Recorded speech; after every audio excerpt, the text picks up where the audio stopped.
Hey everybody, Rich here, South Florida Beekeeping with Rich.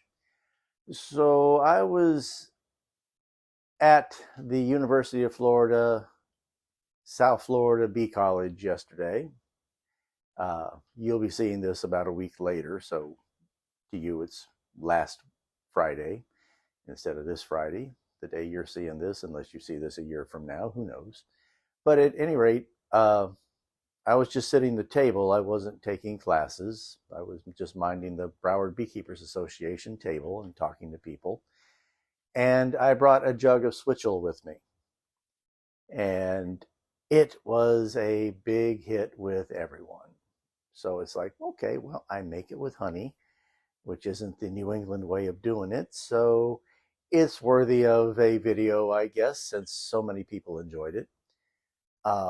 Switchel in colonial America was made with molasses and ginger, and it was a farmer's drink. It was Gatorade of the period. It was a high energy drink. It replaced nutrients and all this sort of thing. Normally made, as I said, with molasses. It could also be made with maple syrup. It could also be made with honey. Uh, there are claims that it only goes back to American colonial times, which is ridiculous. You could easily trace it back throughout the medieval period in Europe, and you can easily trace it all the way back to Roman troops and such. So I'm going to call what we're doing today medieval switchel as opposed to colonial switchel, because we're going to use honey because, well, we're beekeepers. And hopefully you have some honey to spare. Uh, Stuff's wonderful. It's very healthy for you. It's very good at helping clean the blood and such, and replacing nutrients you lose from heavy labor and all the sweating you do in a bee suit at this time of year with the bloody heat out there. So let's get started and make some switchel. This recipe is based pretty closely on the one that is being used by Max Miller at Tasting History with Max Miller. He put out a video of this nature not too long ago. We'll post it in the show notes and you can watch it. I am doing it a little bit different. He followed the colonial recipe exactly, which means A, he used molasses, and B, he used powdered ginger. Now I made a batch with the powdered ginger, and it's a lot sharper, and you have to let it sit for a good 24 hours for everything to settle out. So when I made my second batch, I just got some fresh ginger and sliced it up, which as we're going to do today as well. So let's get going here. Give me a list of ingredients. Oh, the list of ingredients. The basic recipe here is 5 quarts of water, a gallon and a quart, because you need some for the simmering and such. 5 quarts of water, okay? 2 cups of honey, and 1 cup of apple cider vinegar. And ginger, and a little nutmeg. Now, you can also use cinnamon, allspice, cardamom, whatever your heart desires. The recipe is mostly ginger with a little nutmeg. The ginger gives a nice high note, and then the nutmeg comes in and kind of fills in behind it a little bit and gives a richer, fuller flavor. Works out very well. About 2 heaping tablespoons of ginger, if you want to calculate it that way, just thinly sliced. Okay, yes, I didn't bother to cut the skin off of it. I just washed it well.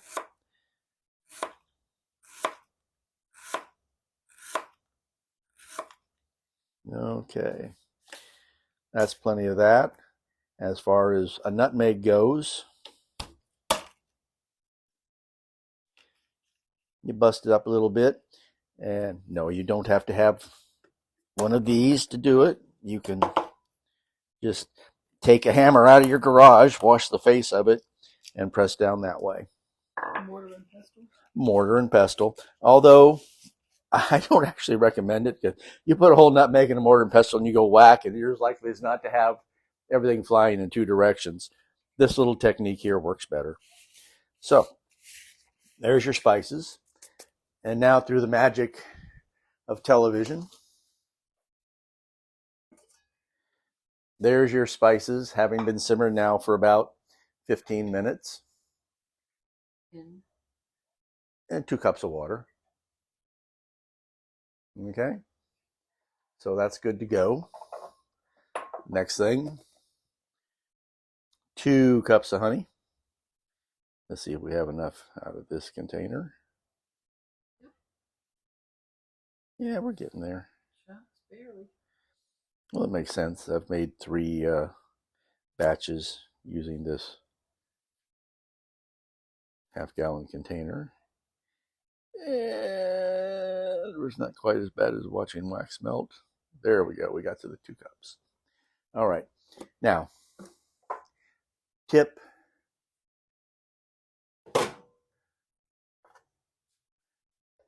Microwave. 1 minute. You're not going to burn anything. You're just going to make it a runnier honey at the moment. Make it easier to mix the apple cider vinegar in. Now, you got your Bragg's apple cider vinegar with the mother. There are other brands out there too. The Bragg's is a little stronger than some of the others. So, depending upon, I know you think, oh, it's vinegar. Oh, no, I want nothing to do with vinegar. Well, people don't even like vinegar like this. You can smell the vinegar in the finished recipe much more than you can taste it. It really does mellow out quite well. So, 1 cup.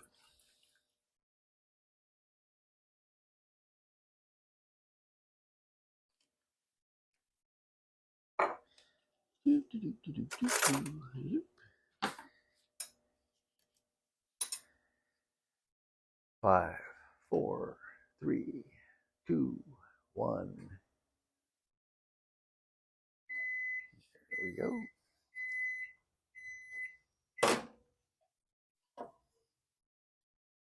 So as you can see, the honey is a whole lot looser now, but it's not overheated or anything like that. Okay. So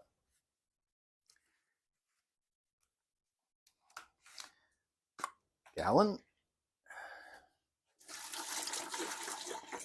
I put 2 cups of water in the bottom of this pot and brought them to a boil, just so that there was a little bit of warmth in the water. You do not need to boil this water.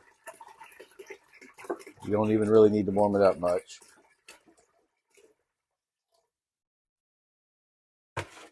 Just makes it easier. So, and I like to go ahead and pour that in there first. Now, there's a no boil method of doing this too, if you will, if you want to call it that. You can put all these ingredients, including the thin sliced ginger, directly into a container and just leave it overnight. But you're not going to get a lot of flavor from the nutmeg if you do that. In that case, you might want to substitute cinnamon or allspice in particular, because they are able to infuse in, room temperature water a little bit easier. Okay.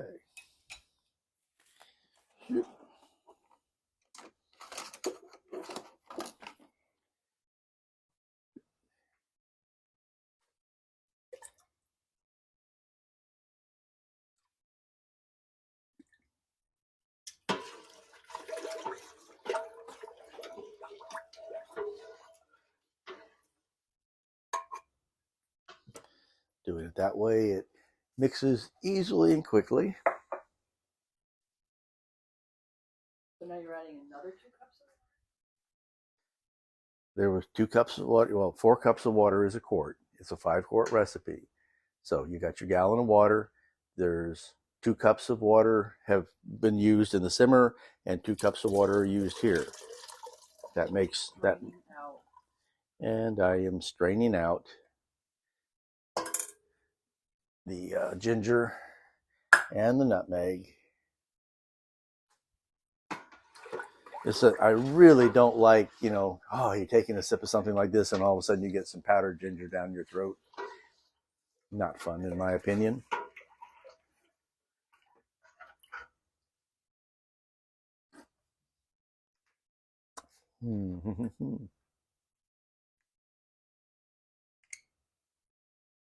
Got it?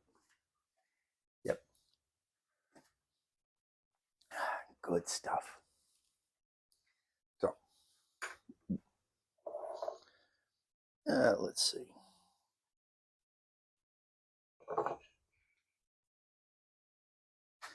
This is strictly for the sake of the visuals.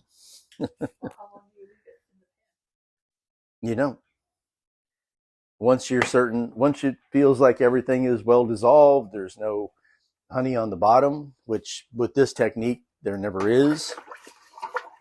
Yeah, I feel nothing. There's no drag against the spoon or anything. You know, you can put it into a 1 gallon jug. Since I don't have any glass 1 gallon jugs at hand, I'll put some in a half gallon jug.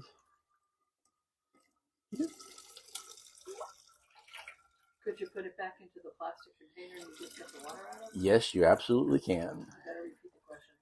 Oh, okay. She doesn't have a microphone on, so she asked, can you just put it back in the gallon jug? Well, you can put all but a quart of it back in the gallon jug. Yes, you can. However,